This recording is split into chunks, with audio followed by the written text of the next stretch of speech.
On va parler à présent des projets de développement et partons à Ouargla, au sud. On y était hier pour évoquer le réseau AEP, alimentation en eau potable de la ville. Notre envoyé spécial s'est intéressé aujourd'hui au transport. Ouargla aura bientôt son propre tramway. Naïm Al-Walish. Près de 8 mois après le lancement du colossal chantier du tramway de Ouargla, quel constat peut-on en faire ?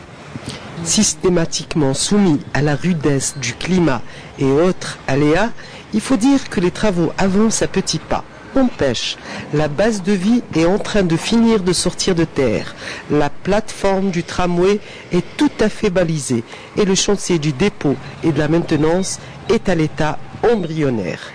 Jalonné de 23 stations sur 12,6 km, le tramway qui parcourt le quartier Al-Nasr jusqu'au Vieux-Ksar sera livré selon les premières prévisions fin 2016, soit après 37 mois de travaux.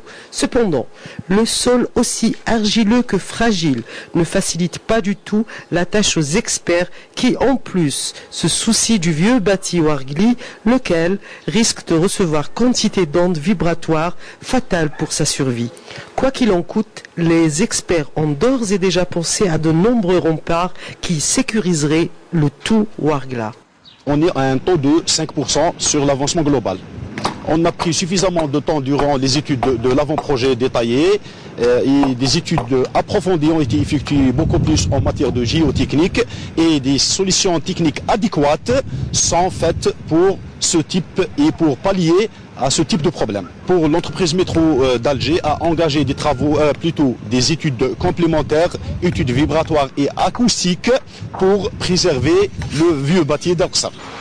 Traversant de bout en bout l'immense pôle universitaire, le futur tramway changera à coup sûr et la vie des étudiants et le paysage de cette contrée qui connaît une formidable explosion démographique.